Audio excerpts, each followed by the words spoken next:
Welcome back. The debate over government surveillance and privacy taking center stage today. President Trump has cleared the way for the release of the FISA memo. It could be made public as early as this morning.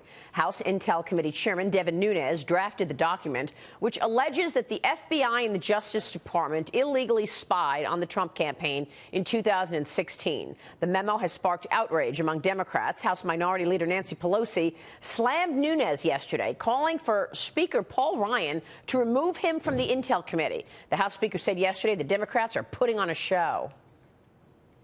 What this memo is Congress doing its job in conducting legitimate oversight over a very unique law, FISA. FISA is a unique situation which involves Americans' civil liberties. And if American civil liberties were abused, then that needs to come to light so that that doesn't happen again. I think what they're trying to do is just sidetrack us with some political game. Joining us this morning is Fox News contributor, former U.S. Ambassador to the United Nations, John Bolton. And Ambassador, it's great to see you. Glad to be here. Thank you so much for weighing in here. Your thoughts on this debate surrounding this memo? Well, I think the memo should be made public. I think, in fact, you're going to have a broad disclosure of a lot of underlying documents and emails and the rest, going right back to the Clinton email and Clinton Foundation investigation. This cuts against every grain of my being as an executive branch creature. I believe in secrecy in the government. I hate this kind of disclosure. But I think we're at a point where the mistrust has corroded people's faith in basic institutions.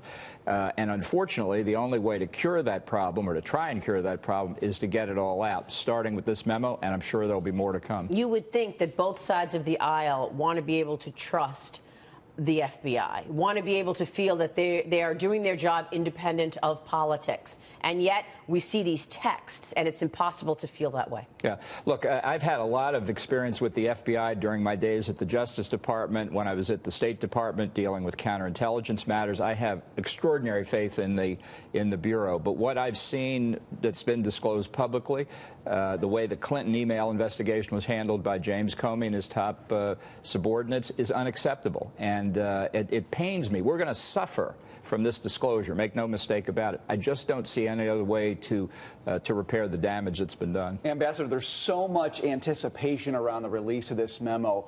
What happens for this to be a dud, and what happens for this to really take off and change the trajectory of the conversation that we're having? What are the risks and opportunities here? I may be the only person who says this, but being a lawyer, I'll have an opinion on the document when I read it. And so that's one reason why I think all this discussion about what's in it, what it says, what it proves, we're not going to be able to really understand until we see it. But I think the debate over the release of the document tells us a lot. And let me just focus on one single example. Adam Schiff, the ranking Democrat, said that the memo that will be released has material changes from what the committee approved. Matt Gaetz and others on the committee have said it's grammar and syntax. Gaetz had he said if you held the two memos up to the light, you wouldn't see any changes. Now, somebody's right in that debate and somebody's wrong. They're either going to be big changes or they're going to be happy to glad.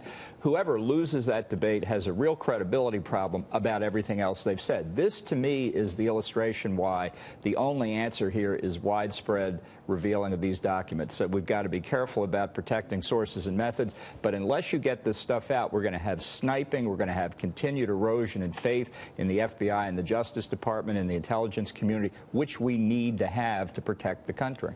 The agency was completely politicized under President Obama. Jim Comey tweeted last night in defending the FBI. Here's what the former FBI director said: "All should appreciate the FBI speaking up. I wish more of our leaders would, but take heart. American history shows that in the long run, weasels and liars never hold the field so long as good people stand up. Not a lot of schools or streets named for Joe McCarthy." You know, it's hard to take this seriously, given the fact that the FBI has been stonewalling Congress since August. They've been asking for documents since August, and they have not been getting them. And then after seeing the way he handled the email, I mean, why does he have all of a sudden credibility? He drafted the statement about exonerating Hillary Clinton before she'd ever been interviewed, right? Look, this is the sanctimony shows what the problem is. You can't question Jim Comey. Exactly. His morals are better than yours. So back off. Look, it was not a real investigation of Hillary Clinton. There was no grand jury convened, as far as we know. No subpoenas were issued. That's not a real investigation. No notes. No. Every time he met with Donald Trump, he took notes. And yet when he met with Hillary Clinton or did anything in terms of the investigation, no notes. Not even even know. The interview was not even recorded. Well, let's just say what this is. He's got a book coming out. Yeah. And he's got to figure out a way to sell it. So what did they call him inside the FBI? St. Jim. And look, St. Jim? Yeah, this because he's better than you and me. Right. I mean, just get used to it. This is why in looking at the subordinates like Andrew McCabe, who I think were complicit with him. What was Comey's motive? To stay on as FBI director, to get promoted to Attorney General in the what? In the inevitable Hillary Clinton administration.